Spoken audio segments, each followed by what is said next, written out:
സ്നോഡനെ കൈമാറണമെന്ന തങ്ങളുടെ ആവർത്തിച്ചുള്ള അപേക്ഷകൾ വകവയ്ക്കാതെ റഷ്യയിൽ അഭയം നൽകിയതിൽ അമേരിക്ക കടുത്ത നിരാശ പ്രകടിപ്പിച്ചു.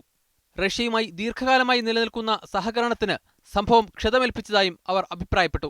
We are extremely disappointed that the Russian government would take this step despite our very clear and lawful requests in public and in private to have Mr. Snowden expelled to the United States to face the charges against him. സെപ്റ്റംബറിൽ G20 ഉച്ചകോടിക്കിടെ നടത്താനിരുന്ന കൂടിക്കാഴ്ചയെക്കുറിച്ച് ഇനി ആലോചിക്കേണ്ടി വരുമെന്നും white house വക്താവ് പറഞ്ഞു. ഒരു മാസമായി മോസ്കോയിലെ transit മേഖലയിലായിരുന്ന Snowden ഇന്നലെയാണ് റഷ്യയുടെ താൽക്കാലിക അഭയം സ്വീകരിച്ച് വിമാനത്താവളത്തിന് പുറത്തിറങ്ങിയത്. റഷ്യയിലെ രഹസ്യ കേന്ദ്രത്തിലാണ് അദ്ദേഹം ഇപ്പോൾ. റഷ്യയിൽ ജീവിക്കാൻ ജോലി അന്വേഷിക്കുകയാണ് സ്നോഡനെന്ന് അദ്ദേഹത്തിന്റെ അഭിഭാഷകൻ പറഞ്ഞു. അമേരിക്കയ്ക്കെതിരായ കൂടുതൽ വിവരങ്ങൾ പുറത്തുവിടില്ലെന്ന് സ്നോഡൻ സമ്മതിച്ചതായും അഭിഭാഷകൻ അറിയിച്ചു.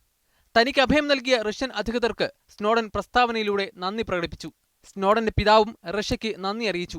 സ്നോഡന് ഏറ്റവും സുരക്ഷിതമായ ഇടം റഷ്യയാണെന്ന് കഴിഞ്ഞ ദിവസം ഒരു അഭിമുഖത്തിൽ അദ്ദേഹം അഭിപ്രായപ്പെട്ടിരുന്നു. News desk media 1.